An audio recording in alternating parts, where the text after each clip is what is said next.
jamana defani ma nɔgɔn a tɛ taa sacrifice kɔ donc n'an ye tasibila kɛ an bɛ dugawu don kɛ an ka jamana marabagaw minnu bɛ wuli ka jɔ la jamana yɛrɛ ɲɛnamaya tɔbɔtɔli la hali bi ala ka se di u ma ala ka sankɔrɔta ala ka di u ma mais tɔn min kɔnɔ ni o ye mouvement pour la résistance citoyenne ka tɔn den bɛɛ lajɛlen fo bɛɛ ka cɛsiri ani bɛɛ ka wuli ka jɔ la Mali kɔnɔ ani Mali kɔ kan Bamako jusqu'à Menaka o kɔfɛ an b'aw presse yɛrɛ fɛnɛ fo parce que an bɛ wagati min na bi nous sommes dans une guerre médiatique internationale donc n'i y'a mɛn k'a fɔ armée mana bɔ yen nɔ dɔrɔn aw de bɛ yen donc k'aw fo aw ka cɛsiri la i bɔra ka ɲininkali mun tɛnkun na bi a b'a kun bɔ an bɛ yɔrɔ min na bi k'a fɔ ko Mali bɛ ko mun kan bi a ka kan a ka fɔ maliyɛn bɛɛ lajɛlen ɲɛna ko le Mali est en guerre o kuma o de ye tiɲɛ opération militaire spéciale terme de don mais an b'a fɔ ko le Mali est en guerre dangari kɛlen don u bɛ fɛ ka dangari kɛ Mali ka ɲɛnamaya la juguw fɛ le Mali est victime de ce complot international il faut le dire il faut avoir le courage de le dire parce que diɲɛ de faralen don ɲɔgɔn kan k'a bila Mali la Musa Mali ma marifa ta k'a ɲɛsin jamana foyi ma k'o kɛlɛ Mali ma bombe ta ka taa bin jamana foyi kan an man ka kelenya n'an ka badenya n'an ka sinjiya de kɔnɔna la Mali la le Mali est victime parce que Mali ko ale ka yɛrɛma hɔrɔnya d'avoir dit aux Occidentaux, à la France et aux États-Unis que trop c'est trop. C'est à partir de là juguya ni fɛn bɛɛ talen don ka ɲɛsin Mali ma n'an ko ko Mali bɛ complot international kɔnɔna la i b'a ye depuis le 26 juillet k'a daminɛ depuis an bɛ se k'a fɔ jeudi tɛmɛnen na k'a ye k'a fɔ an ka patrouille comme ne tɛ armée n t'a maîtriser kunnafoni mun ni an b'a sɔrɔ à la source an bɛ se ka presse wele ka o kunnafoni da an balimaw tulo kan k'a kɛ sababu ye ka na ni hakilisigi ye k'a kɛ sababu ye ka na ni jamana kanu ye k'a kɛ sababu ye ka na ni bɛn ni kelenya ye an ka jamana kɔnɔ parce que an y'a ye de k'a fɔ n'an sigira k'an makun dɔrɔn Musa minnu bɛ yen nɔ n'u bɛ ka guerre médiatique kɛlɛ kɛ ka ɲɛsin an ma a dɔ la nkalon bɛ se tiɲɛ na o de kama an ko k'an fɛnɛ tɛna sigi k'an da gulɔbarani sigi an bɛ kunnafoni ɲini a sanumanw ɲini k'a ɲɛfɔ an balimaw ɲɛna pour que an jɔlen ka to o de ye sababu ye an m'an da don nin kuma ninnu na k'a fɔ cogo min na Mali bɛ yɔrɔ min na bi i y'a ye Infarak an ye wulikajɔ kɛ k'a minɛ k'a kɛ an ta ye Infarak kɔfɛ an ka patrouille de tun bɛ sen na Tinzawatène il faut que mɔgɔw k'a dɔn Tinzawatène bɛ Mali fɛ Tinzawatène ni Kidal ani ɲɔgɔn cɛla la ça fait 233 km² mun fɔra an ɲɛna ça fait 233 km donc o Tinzawatène fɛnɛ o fɛnɛ ni dugu dɔ fɛnɛ de bɛ yen nɔ a bɛ fɔ ko Inasuk o fɛnɛ ni Tinzawatène cɛ kilomètre 9 ka taa se kilomètre 10 na an ka patrouille armée tun bɛ patrouille la yen yɔrɔ de ni ɲɔgɔn cɛla la mobili 21 an ka jamana de don a ka kan armée sen bɛ se an ka jamana fan 14 bɛɛ lajɛlen na o wulikajɔ min kɛra an ka golomasiri tabaw fɛ pour que k'an ka population sécuriser juguw tun dɛnnen no kɛrɛfɛ mun barilana kojugu dusumakasi don k'a ye k'a fɔ jamana minnu ko k'u bɛ yen nɔ ko ka frontière datugu an bɛ ta tɔgɔma kɛ bi su in na ni o ye Algérie ni bɛn bɛɛ la bɛnna ka tila ka na ninnu don Algérie frontière de la ka ɲɛsin Mali ma patrouille 21 véhicules o patrouille taara buter 250 véhicules de la mobili 21 o de taara buter mobili 250 terroristes u ka ca ni mɔgɔ 1000 mɔgɔ 2000 Musa o kɛlɛ o de bɛ an da la armée ye se sɔrɔ armée ye wuli ka jɔ fanba kɛ pour que ka se ka jamana k'a kumabɔ cogo min na nin yɔrɔ in na an ka maa minnu tora la an bɛ tasibila kɛ hali bi ala ka hinɛ o la o kɔfɛ i b'a ye k'a fɔ an minnu bɛ kuma réseaux sociaux kan an minnu bɛ kuma arajo ni telew kan an bɛ kuma dɔw fɔ an lamɛnni jɛkuluw la i bɛ taa sɔrɔ maa dɔw b'a fɔ ko an bɛ mun fɔ ko ye an ni dumun de ko tɛ tiɲɛ ye wagati min na hali an kamaradiw kumana k'a fɔ ko diɲɛ faralen don ɲɔgɔn kan ne ka bila Mali la mɔgɔw ko k'o tɛ tiɲɛ an kamaradi dɔw yɛrɛ y'i kanto journaliste dɔw yɛrɛ y'u kanto ko Ukraine yɛrɛ bɛ kɛlɛ in kɔnɔla la mais maa dɔw sɔrɔla Mali kɔnɔ ni Mali kɔ kan ko kuma ninnu tɛ tiɲɛ Musa ko in ma nɔgɔn dɛ n'i tɛ ko min dɔn i k'a ɲɛɲini k'a ɲɛdɔn Ala b'a ka ko la Ukraine service des renseignements porte-parole André Youssov a bɔra a kuma na a y'i kanto ko mun filɛ ne ka Mali sɔrɔ nin wulikajɔ mun bɛ ka ta ka ɲɛsin Mali ma nin ko cɛ tɛ muso tɛ ko olu Ukrainiens de don ça c'est le porte-parole des renseignements ukrainiens a bɛ bɔlɔlɔw kan a vidéo bɛ a fɛn bɛɛ lajɛlen bɛ ko olu Ukrainiens ko olu ni Russiw bɛ ɲɔgɔn na olu bɛ fɛ ka o guerre k'o de transporter ka na n'a ye Mali dugukolo kan nɔ mun kama ko parce que Mali y'a ka soutien confirmé avec la Russie mun kama ko parce que Mali banna parce que an kɛrɛfɛ jamana dɔw bɛ yen nɔ olu sɔnna Ukraine ka ambassade ka dayɛlɛ u ka dugukolo kɔ kan an kɛrɛfɛ jamana dɔw bɛ yen nɔ olu sɔnna ka recrutement lancer ka denmisɛnninw recruter k'u ka taa kɛlɛ kɛ Ukraine contre la Russie an kɛrɛfɛ jamana dɔw bɛ yen nɔ olu sɔnna ka tubabu ka wari minɛ ka essayer ka propagande kɛ ka Ukrainiens k'u soutenir ka déclaration ni fɛnw kɛ mais Mali banna nin de ma et le Mali est victime d'avoir dit non à ce complot là donc ko olu fɛnɛ seko n'u damayira ye mun ye k'olu b'o kɛ ko pour que ka terroristes ko k'u dɛmɛ a ma dan o ma dɛ a ko terroristes Azawad ni jeunes ninnu ni a tɔ bɛɛ lajɛlen faralen ɲɔgɔn kan ko wa k'olu bɛ ka renseignement ta ka di u ma o kɔfɛ tuguni a ma dan o ma tuguni dɛ ko kɛlɛkɛcɛw ko k'a bɔ Ukraine dugukolo kɔ kan Ukrainiens yɛrɛ ko ka na n'u ye ko pour que ka se ka an kɛlɛ cogo min na wa u ye nin bɛɛ de fara ɲɔgɔn kan koyi Musa nin bɛɛ lajɛlen de farala ɲɔgɔn kan wa armée Mali ye dankari kɛ u la armée Mali ye dankari kɛ u la a dama tɛmɛ kojugu yɛrɛ nka an nana mun de i y'a ye u ye montage vidéo dɔw kɛ k'a kɛ golo jɛman dɔw bɛ yen nɔ ka essayer k'olu k'u maltraiter k'u bila k'u k'a fɔ ko Azawad a donna ta a bɔra tan o y'u yɛrɛ ka maaw de c'est de la pure manipulation ka essayer ka psychose créer sisan nɔ population hakili la pour que ni population ja tigɛra anw balimaw de bɛ kɛlɛ bonda la pour que ka kɛlɛ kɛ cogo min na minnu bɛ kɛlɛkɛyɔrɔ la fɛnɛ a b'u dusu fɛgɛya a b'u décourager donc o de bɛ yen nɔ sisan nɔ o guerre de communication mun bɛ sen na nin o de kama an ko ko an b'aw wele k'a ɲɛfɔ aw ɲɛna ko mun n'a bɛ ka kɛ tiɲɛ yɛrɛ kan o de ye nin ye tantɔ. Bi an ye video in ye a ye mɔgɔ caman jigila misɛnya dɔɔnin dɛ video in bɛ ka maa bilenman dɔw bɛ k'olu torturer mais o kɔni ma mɔgɔ faga bilenmanw mais an ma fagali kɔni y'a la. Fagali tɛ ka k'a la o parce que Ukrainiens minnu yɛrɛ bɛ yen nɔ ni olu yɛrɛ bɛ donna Tenzawatène ka i se ka Mali attaquer ni Mali ye dankari kɛ u la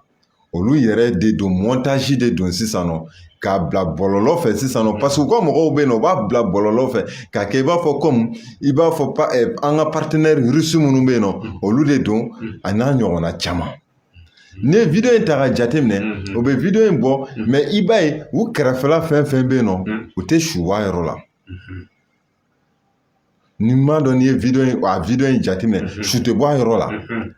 wa u bɛ video in bɔ fɛnɛ a yɔrɔ min na i b'a ye samara minnu n'a bɛ u sen na fɛnɛ i b'a ye k'a fɔ ko samara minnu de don an ka armée Mali ka samara tɛ wa hali minnu b'an fɛ yan nɔ ni olu y'an ka partenaires ye i b'a ye o samaraw ninnu tɛ samara minnu b'u sen na i b'a ye kɛrɛpu de b'u sen na mɔgɔ bɛ kɛrɛpu yɛrɛ dɔn k'a fɔ ko i bɛ taa kɛlɛda la wa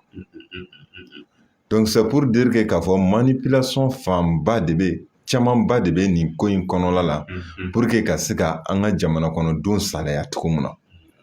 o de kama anw fɛnɛ ka wuli ka jɔ an seko ye mun ye jamana ko la o de ye ka ni kunnafoni sanuma ninnu ɲini k'a da jamana kɔnɔdenw tulo kan k'a fɔ armée kɛlen don ka se sɔrɔ armée kɛlen don ka wuli ka jɔ kɛ certes kɛlɛ kɔnɔla la wagati dɔw la défaite dɔw bɛ ta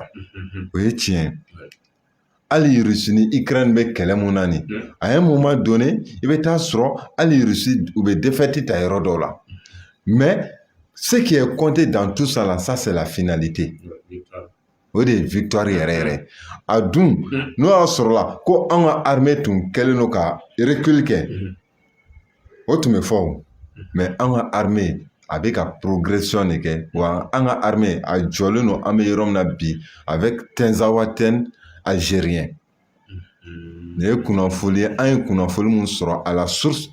ka dɔn k'a fɔ n'an fana y'an makun n'an ma bɔ ka kuma a dɔ la nkalon bɛ se tiɲɛ na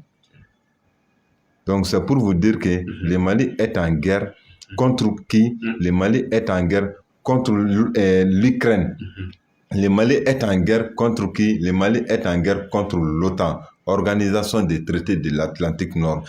Tubabu jamana 27 ka États-Unis fara kan olu bɛɛ lajɛlen de kɛlen don k'u kali k'u siɲɛ ko fo ne ye dankari kɛ Mali la parce que Mali y'a fɔ ko an ka yɛrɛma hɔrɔnya Maliw gɛn ka bɔ an ka jamana in kɔnɔna la donc o de bɛ n fɛ k'a f'i ɲɛna Ukrainiens yɛrɛ ka sɔrɔsi ɲɛmɔgɔ don mun ye service des renseignements porte-parole ye ale bɔra k'a fɔ ko olu de bɛ ka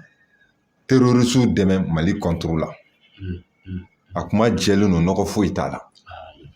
Ok, Bill, an bɛna ɲininkali min kɛ na o ye an ye kɔni y'a fɔ sisan k'a fɔ ko guerre médiatique an b'o kɔnɔna na k'a fɔ Cher Daniel ni a tɔ ninnu bɛɛ u bala ka kunnafoniya dɔw di minnu tɛ mɔgɔ yɛrɛ taa mɔgɔw ka sababa la maintenant an y'a ye k'a fɔ an ka mɔgɔ wɛrɛ bɛ yen nɔ minnu bɛ kɔfɛ u sigilen bɛ kɔfɛ olu fana bala k'u appuyer yala ma welewelekan jumɛn b'i bolo Malien minnu bɛ Mali kɔnɔ pour que k'u hakili sigi u kan ka jumɛn kɛ?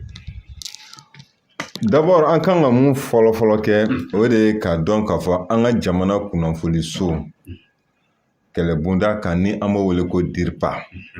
o mana kunnafoni mun di an m'an sɛbɛ don o de ba an m'an wasa don o kunnafoni de la an b'o fɔ an balimaw bɛɛ lajɛlen ɲɛna o kɔfɛ tuguni kumakan minnu n'a bɛ ka bɔ ni journalistes da an kan k'a dɔn k'a fɔ ko ninnu bɛ maa wɛrɛw de ka baara la mun tɛ an ka bɛn ni an ka kelenya o sabatilen parce que n'an ko k'an bɛ bɔ ninnu bolo don n'a nata ninnu bɛna gɛribuya kɛ farafinna yan nɔ u ɲɛ b'o de la olu fana bɛ yen nɔ an bɛ fɛn dɔw wele ko des instruments au service de l'impérialisme o instrument belebele dɔ ye les grands médias qu'on appelle les RFI, les France 24, Richard Today, les I24 donc ani a tɔ bɛɛ lajɛlen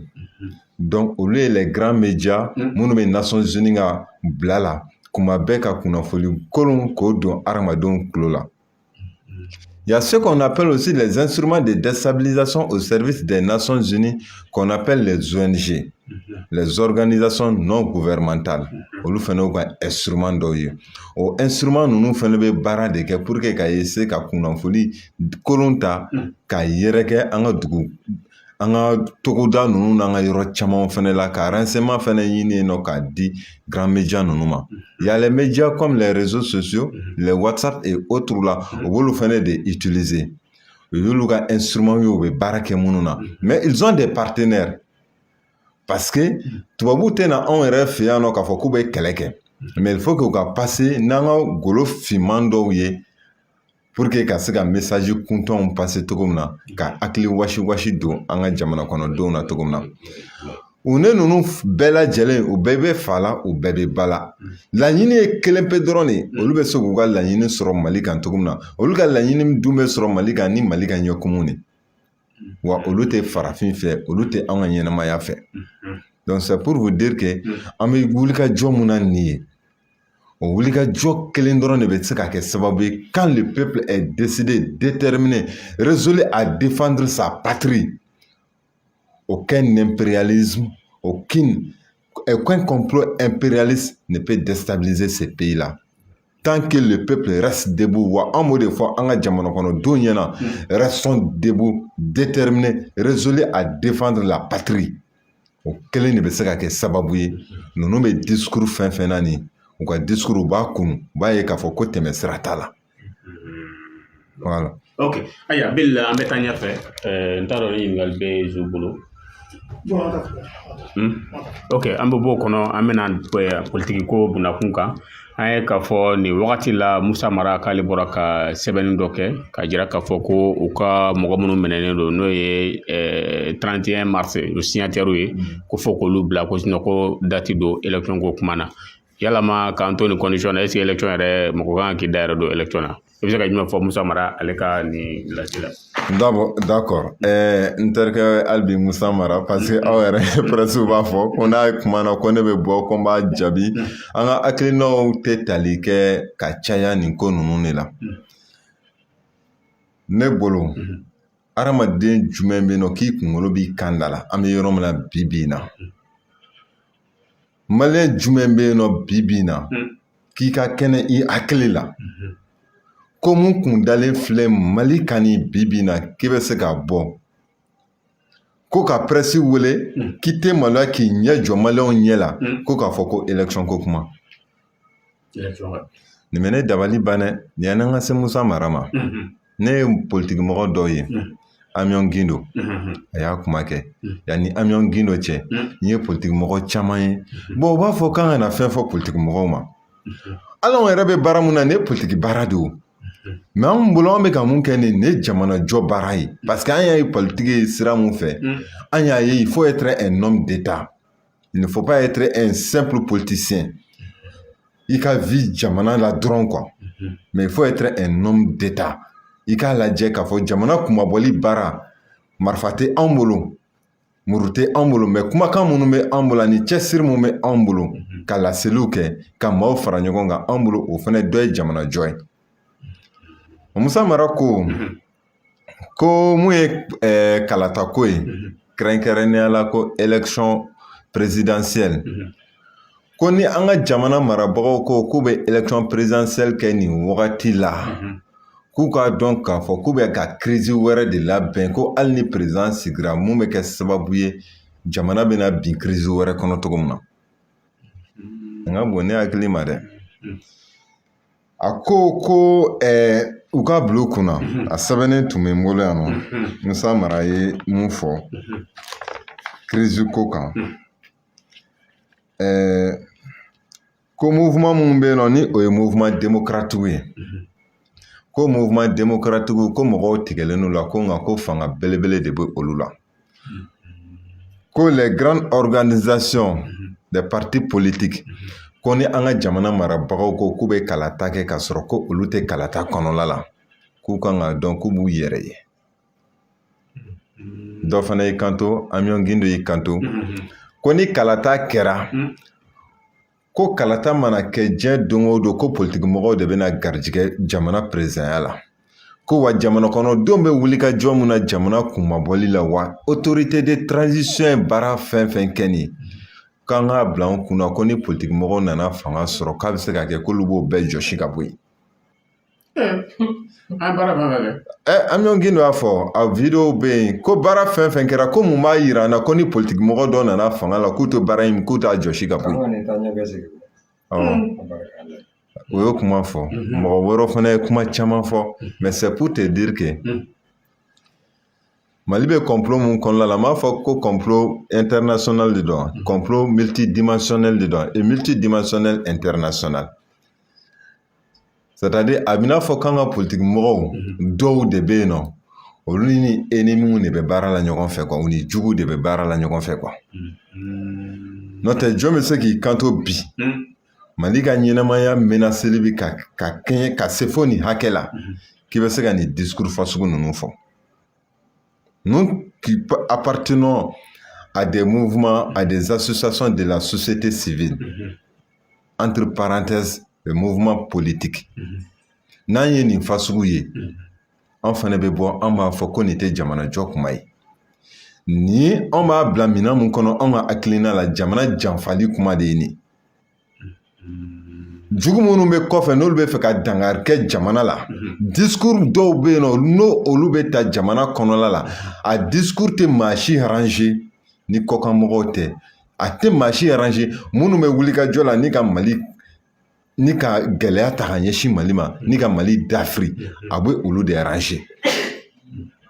dɔw y'u kanto k'a fɔ mɛ mun bɛ digina nin bɛɛ la e b'a ye k'a fɔ ko caman bɛ kuma ni politiki mɔgɔ ninnu na a caman bɛ transition kɔnɔ u ka mɔgɔw bɛ transition kɔnɔ u ka mɔgɔw ye minisiriw ye u n'olu bɛ sigi u bɛ kuma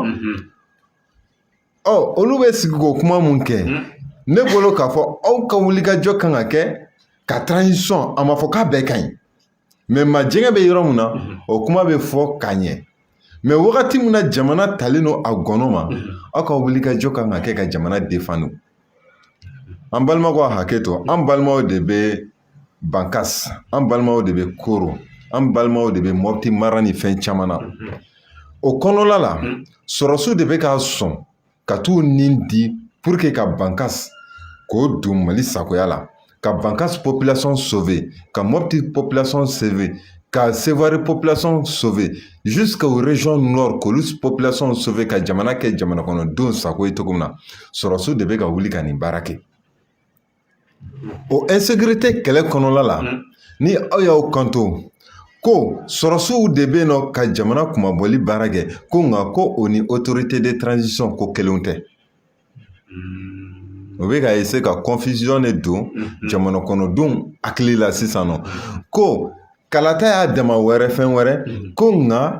ko armée bɛ ka progression mun kɛ ko fana y'a dama fɛn wɛrɛ tuguni ne ko Musa olu kɛlen de ma fara ɲɔgɔn kan ka IBK kɛlɛya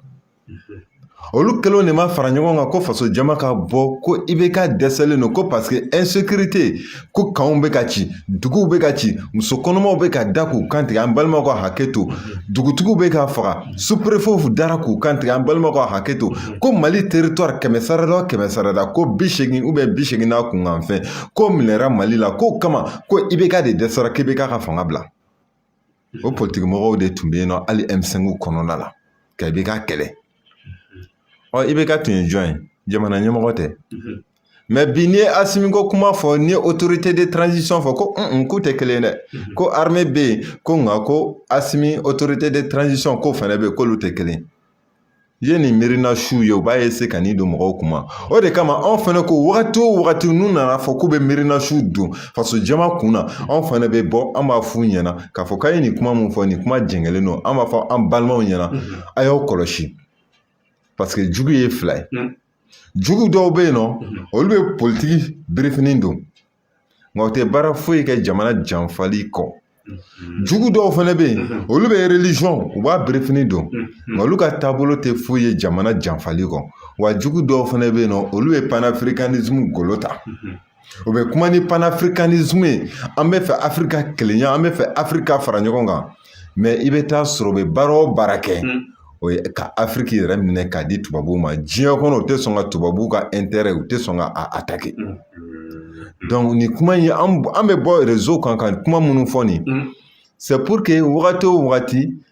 ni communication bɛ fɛ ka tendance a bɛ fɛ ka yɛlɛma ka miirina su don faso jama hakili la an bɛ bɔ k'a fɔ ko an k'an kɔlɔsi jamana bɛ bisibasa mun kɔnɔla la olu de jamana gérer ka tɛmɛ ka se fo nin wagati la wa an dun b'a dɔn wagati min na ni jamana bɛ guerre la o tɛ mali dɔrɔn ye dɛ n'i taara Suisse jamana masakɛ bɛ yen a wura mun bɛ yen nɔ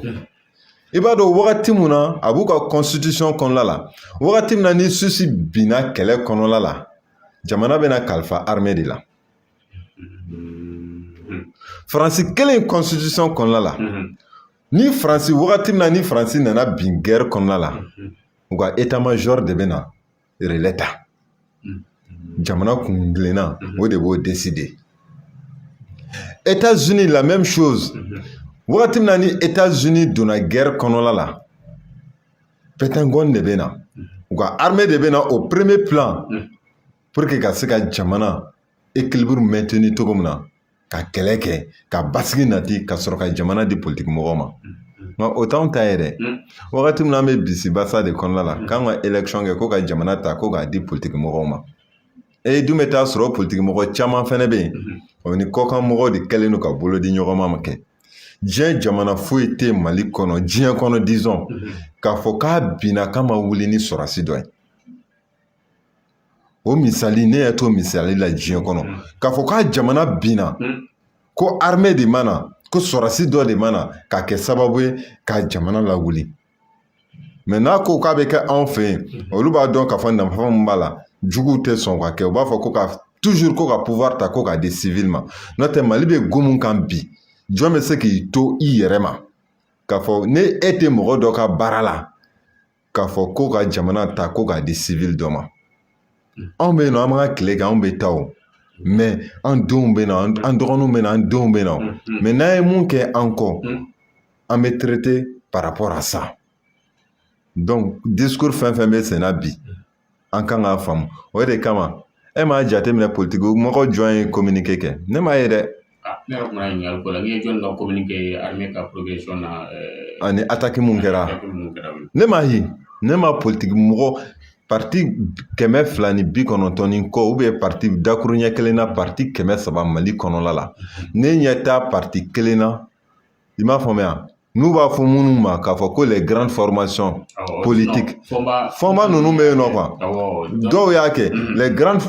les grandes formations politiques u bɛ minnu wele ko les grandes formations des partis politiques ne y'a t'a la k'a kelen communiqué kelen kɛ ka hali tasi bila kɛ k'an ka sɔrɔsi minnu ni binna ko Ala ka hinɛ u la ne ɲɛ t'a la peut-être an bɛ ka nin mun kɛ nin caman tulo bɛ na donni na u bɛ na nin mɛn sisan nɔ sinikɛnɛ i bɛ na ye communiqué sanjilama bɛ jigin sisan nɔ k'a fɔ ko mun kɛra bon est-ce que jamana bɛ se ka ta ka kalifa o mɔgɔ fasugu la an bɛ yɔrɔ min na bi na cogo di des gens qui ne sont pas capables wagati mun na dangari kɛlen don an ka jamana ɲɛnamaya la k'a bɔ k'a fɔ ko bin kɛlen don an kan an ma sɔn a ma k'i ɲɛsin ninnu ma k'a fɔ ko aw de ye jugu ye ka Algérie k'a dénoncer k'a accuser parce que olu bɛ mun kalama an t'o kalama o mais au moment que jamana bɛ gɛlɛya kɔnɔna la et ils ne sont pas parvenus ka hali communiqué simple kɛ ko bin kɛlen don an kan an ma sɔn a ma Ala ka hinɛ banbagatɔw la jamana kunturu bɛ se ka ta ka kalifa olu la cogo di parce que n'a kalifara olu la Musa Mara ɲumana ko ni élection kɛra grande formation politique kɔ ko crise wɛrɛ bɛ na Mali kɔnɔ k'a bɛ se ka kɛ ko crise wɛrɛ bɛ na Mali kɔnɔna la anw fɛnɛ ko n'an ka jamana marabagaw fɛnɛ ye jamana ta k'a di politique mɔgɔw ma nin kan crise wɛrɛ fɛnɛ bɛ créer Mali kɔnɔna la parce que jamana kɔnɔdenw tɛna sɔn a ma a capacité t'u la a dɔnniya tɛ u la a kɛlɛkɛcogo t'u bolo a partenaire t'u bolo fo n'a bɔra jugu la pour que an bɛ degun mun kɔnɔ an ka bɔ a kɔnɔna la mun bɛ ne fɛ k'a fɔ an balima politique mɔgɔw ye n b'a fɔ k'a da kan a bɛɛ tɛ dɛ a politique mɔgɔ ɲumanw bɛ yen mais ni kolon cayara ka tɛmɛ ɲuman kan Musa an bɛ u bɛɛ lajɛlen gosi bere kelen de la n'o tɛ a halalaw bɛ yen a hɔrɔnw bɛ yen an bɛ yɔrɔ min na bi a caman kɛlen don ka i makun k'i bolo fila d'a sen kan an b'o de nɔfɛ mais olu tɛ se k'u tile kɛ ka tila k'a fɔ k'olu bɛ na k'a fɔ ko olu bɛ anw tile kɛ qu'est-ce qui se passe aujourd'hui an bɛ kɛlɛ mun kɔnɔna la an bɛ guerre générationnelle ko de la et puis an bɛ tiɲɛko kɛlɛ de la Mali kɔnɔ tiɲɛko kɛlɛ de bɛ Mali kɔnɔla la bi in na parce que minnu faw n'u baw n'u bɛnbakɛw furadama ye Mali minɛ k'a di kɔkanmɔgɔw ma olu denw de ko an'u mɔdenw de ko fo ka jamana in minɛ hali bi k'a di kɔkanmɔgɔw ma minnu fana faw n'u baw an'u bɛnbakɛw banna tubabuw bolo n'u bannen don jɔnya ma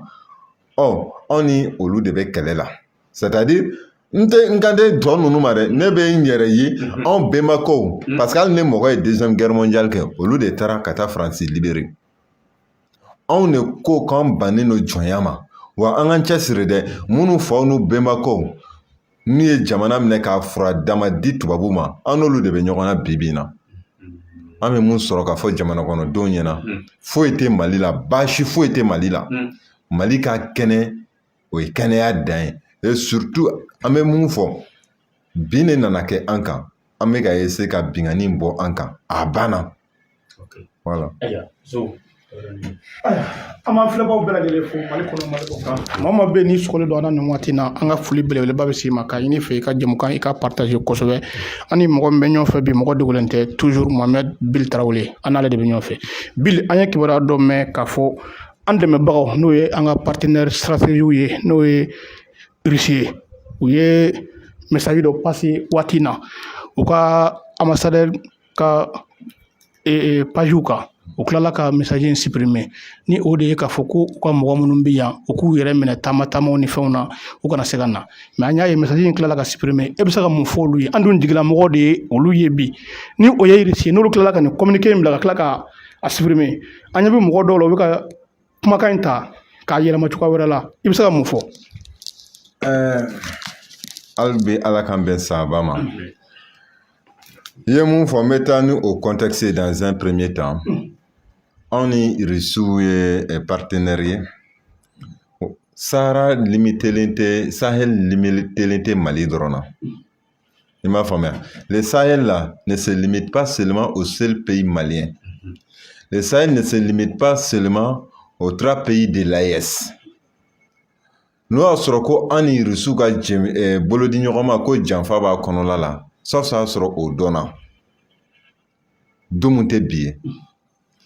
Mais il va y avoir le fait que Sahel limité Mali ni AES drona. Maintenant, dans le contexte, nous avons là où il communiqué ou ka communiqué il y a à folle Kuba yini ou ka maufé tanga segi Sahel jamana kan ou ka anoya.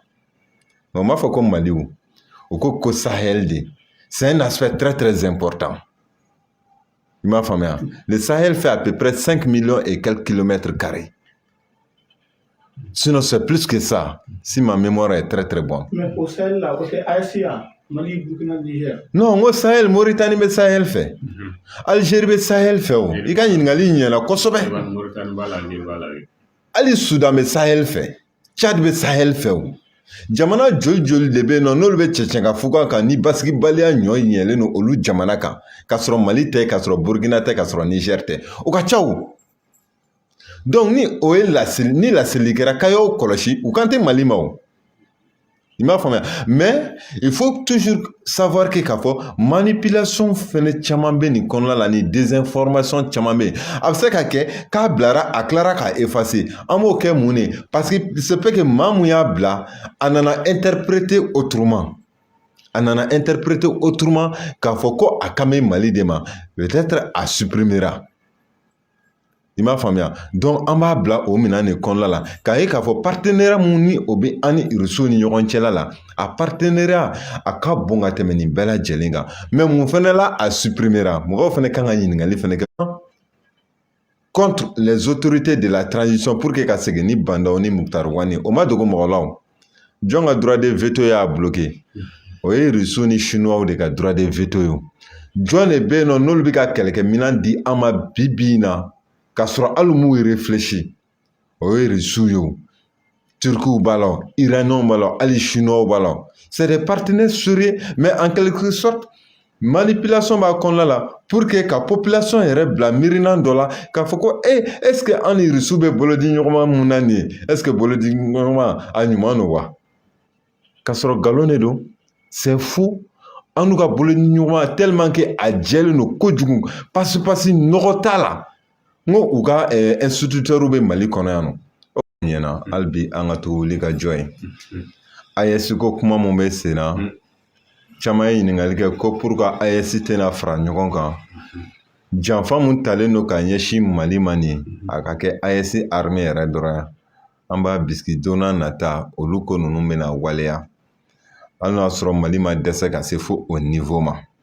Mali ye bɔrɔntɔli mun da ninnu kan Jou, Abdraman, Moussa, wallahi, n'i y'a kɛ diɲɛ armée o armée, jamana tun bɛ bin, a jamana bɛ bin. O de kama, ni kuma diyara anw da, au nom du mouvement, au sein du mouvement pour la résistance citoyenne, que l'armée malienne est l'armée la plus professionnelle dans le monde entier. Armée de donc qui est la plus professionnelle mais en tout cas comment il faut en confère quoi il va falloir comme on a non ko armée malienne c'est l'armée la plus professionnelle an de ye armée ye anw bɛ ka terroristes kɛlɛ k'a sɔrɔ an ma civil faga anw de ye armée ye anw bɛ ka terroristes kɛlɛ k'a sɔrɔ an m'an ka installation téléphonique ni énergétique n'an ka dɔgɔtɔrɔso ninnu ni an ka yɔrɔbaw k'a sɔrɔ an ma dankari kɛ u la anw de ye armée anw bɛ ka terroristes kɛlɛ k'a sɔrɔ appui tɛ yen nɔ sans coalition i ta ye diɲɛ jamana foyi kan Musa k'u bɛ taa terroriste kɛlɛ la même les puissances mondiales k'u bɛ taa terroriste kɛlɛ sans coalition i b'a sɔrɔ ils sont en coalition u bɛ terroriste kɛlɛ u tɛ ani civil ni terroriste u t'a ɲini ka bɔ ɲɔgɔn na u bɛ terroriste kɛlɛ i b'a sɔrɔ u bɛ dɔgɔtɔrɔsow ci i b'a sɔrɔ u bɛ sirabakannaw ci i b'a sɔrɔ u bɛ téléphone-sow ci u t'a ni fɛn foyi bɔ ɲɔgɔn na wa Mali bɛ ka terroriste kɛ k'a sɔrɔ ni si ma kɛ wa Mali bɛ ka terroriste kɛlɛ kɛ en même temps Mali bɛ ka recrutement kɛ an bɛ ka terroriste ko kɛlɛ kɛ en même temps an bɛ ka formation kɛ terroriste ko kɛlɛ bɛ ka kɛ en même temps an bɛ ka an équiper an bɛ ka terroriste ko kɛlɛ kɛ en même temps an bɛ ka progresser an bɛ ka an ka territoire minɛ ka don an sago la an kan k'an kunkɔrɔta n'an ka armée ye an kan k'an kunkɔrɔta ni AES-ya ye an kan k'an kunkɔrɔta ni Malien ye an kan k'an kunkɔrɔta ni Burkinabé ye an kan k'an kunkɔrɔta ni Nigérien ye donc mun bɛ ne bolo k'a fɔ an balimaw ɲɛna restons debout déterminés résolus pour la défense de la patrie ensemble nous sommes forts unis nous vaincrons que la lutte libère merci beaucoup